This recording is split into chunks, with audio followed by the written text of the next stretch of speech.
Assalamu alaikum wa rahmatullahi wa barakatuh, mes chers frères et sœurs. Aujourd'hui, Inch'Allah, nous allons parler de la médisance. Encore de la médisance et encore de la médisance. Pourquoi? Parce que malheureusement, notre communauté est touchée par ce fléau.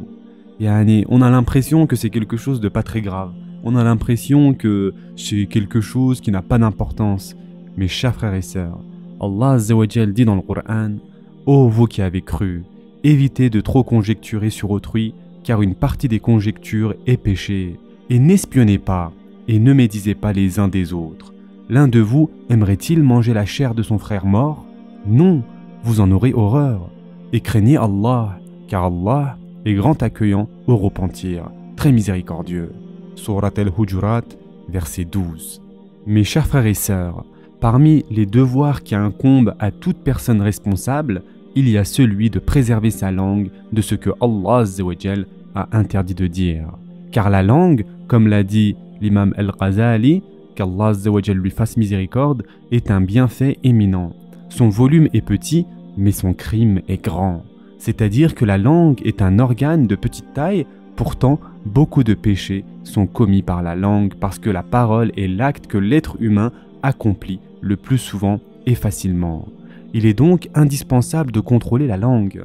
En effet, il se peut que le fait de parler beaucoup, même dans des sujets ordinaires et illicites, amène à ce qui est déconseillé, voire interdit. Une habitude très laide s'est propagée dans nos sociétés actuelles, pire encore, une maladie destructrice qui détruit celui qu'elle affecte et qui sépare les familles, éloigne les amis, coupe les liens entre les proches parents suite à la haine et à l'animosité. Il s'agit bien évidemment de la médisance. Qu'est-ce que la médisance, mes chers frères et sœurs? Au sujet de la médisance, l'imam Muslim a rapporté de Abu Hurayra radiallahu an que le messager d'Allah sallallahu alayhi wa sallam a dit: savez-vous ce qu'est la médisance?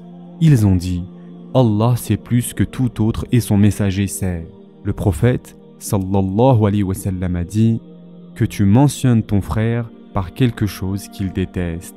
Une question a alors été posée: et si ce que je dis à propos de mon frère est vrai, qu'est-ce qu'il en est? Le prophète sallallahu alayhi wa sallam a répondu: si ce que tu as dit est vrai à propos de ton frère, tu auras commis sa médisance. Si ce n'est pas vrai, tu auras commis sa calomnie. La médisance qu'Allah Azza wa Jalla a interdite, c'est le fait de mentionner nos chers frères et sœurs musulmans en leur absence par quelque chose qui est vrai à leur sujet et qui a un défaut dont ils n'aimeraient pas qu'on en parle. Que ce soit quelque chose qui se rapporte à son corps ou à son ascendance, à ses vêtements, son logement ou son comportement.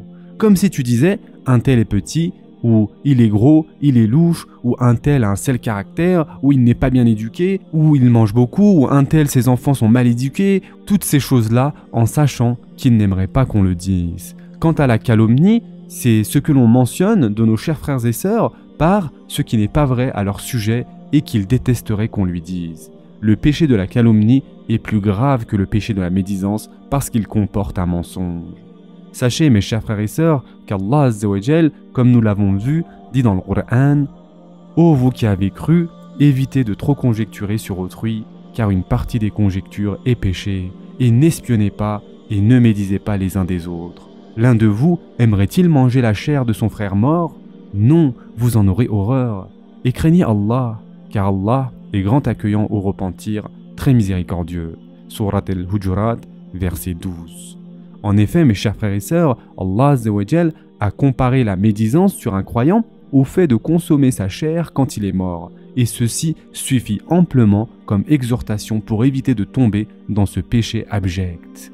Abu Daoud a rapporté de Anas radiallahu an que le messager d'Allah sallallahu alayhi wa sallam a dit: lorsqu'on m'a élevé au ciel, c'est-à-dire la nuit du voyage nocturne et de l'ascension, je suis passé auprès de gens qui avaient des ongles de cuivre avec lesquels ils se griffaient le visage et la poitrine. J'ai dit: qui sont donc ceux-là, ô Jibril? Il m'a dit: ce sont ceux qui consomment la chair des gens, c'est-à-dire qui médisent sur eux et qui portent atteinte à leur honneur.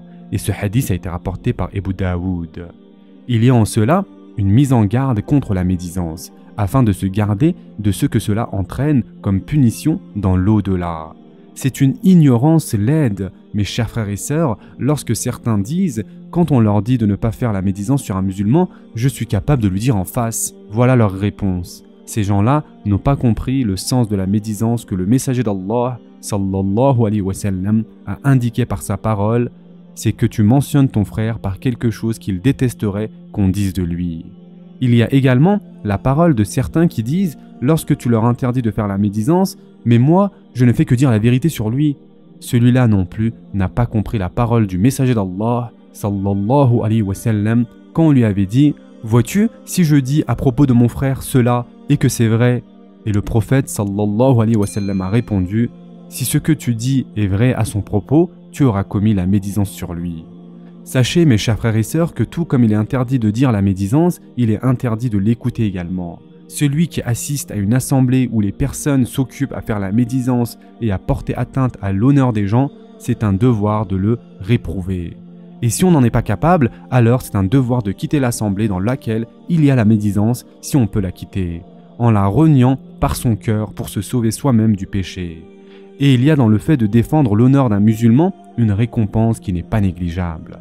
Le prophète, sallallahu alayhi wa sallam, a en effet dit « Celui qui défend l'honneur de son frère, Allah repousse de lui le feu au jour du jugement. » Et ce hadith a été rapporté par Tirmidhi.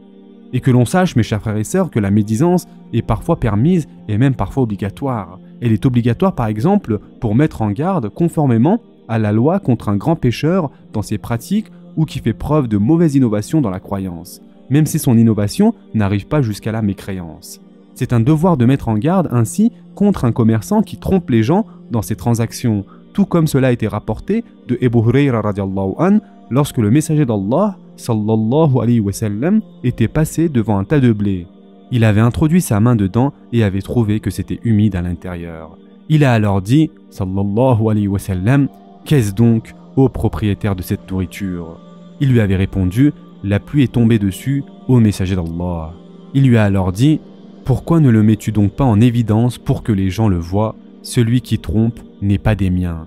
C'est-à-dire qu'il ne fait pas partie de ma communauté, qu'il n'est pas un croyant parfait. Et ce hadith a été rapporté par Muslim.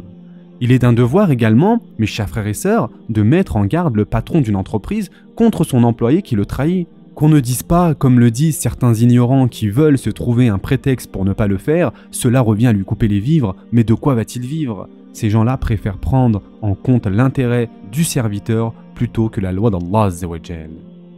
Mes chers frères et sœurs, si tu avais connaissance qu'un brigand barre la route aux gens à un tel endroit pour les dépouiller ou les tuer, que vas-tu faire en sachant qu'un musulman veut emprunter ce chemin? N'est-ce pas que c'est un devoir pour nous de le mettre en garde et de lui dire qu'il y a un brigand?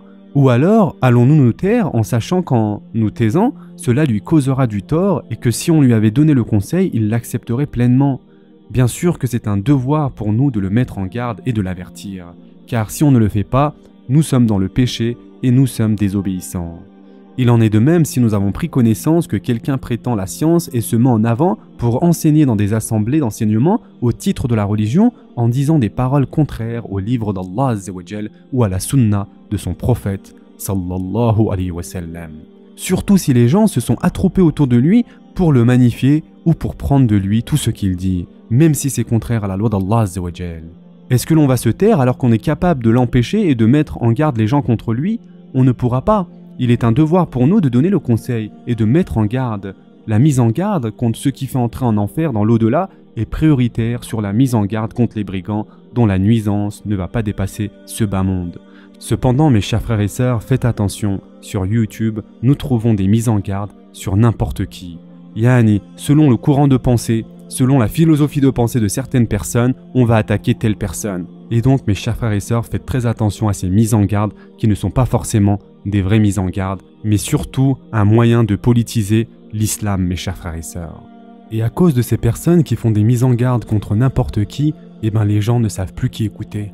Et donc la personne qui commence à s'intéresser à l'islam voit tout de suite ces mises en garde, et malheureusement qu'est-ce qu'il se passe? Cette personne s'éloigne de l'islam, car elle se dit « mais attends, de qui dois-je apprendre l'islam s'il y a toutes ces mises en garde contre n'importe qui et tout le monde ?» Parmi les autres situations dans lesquelles il est permis de faire la médisance sur un musulman, il y a la demande d'avis dans la religion à un savant. Par exemple, si un cas s'est produit avec une personne et qu'elle va en connaître le jugement dans la loi et qu'elle dit par exemple au mufti « Mon père a été injuste avec moi, il a fait telle et telle chose, qu'est-ce qu'il m'est permis de faire pour empêcher cette injustice ?» Ou encore « Mon époux fait telle et telle chose, comment pourrais-je faire ?» Et donc ceci est bien évidemment autorisé. Et encore une fois, il s'agit ici d'exceptions, d'accord ? Mais dans un sens général, mes chers frères et sœurs, il faut éviter la médisance, cette habitude laide. Gardons notre langue et préservons-nous de dévorer la chair de nos frères. Occupons-nous plutôt de corriger notre propre défaut, car dès qu'on commence à le faire, on sera tellement occupé qu'on n'aura pas le temps de regarder les autres, mes chers frères et sœurs. Et surtout, rappelons-nous la parole du prophète, sallallahu alayhi wa sallam, dans lequel il a dit « La plupart des péchés du fils d'Adam proviennent de sa langue. » Et ce hadith a été rapporté par At-Tabarani. Ou encore dans un autre hadith, le prophète sallallahu alayhi wa sallam a dit « Attache-toi au long silence, sauf pour dire du bien, car cela repousse le shaitan de toi, et ceci t'aidera à t'accomplir dans ta religion. » Et ce hadith a été rapporté par Ibn Hibban. Ce sera tout pour aujourd'hui. En attendant, prenez soin de vous mes chers frères et sœurs, et à très prochainement, Inch'Allah.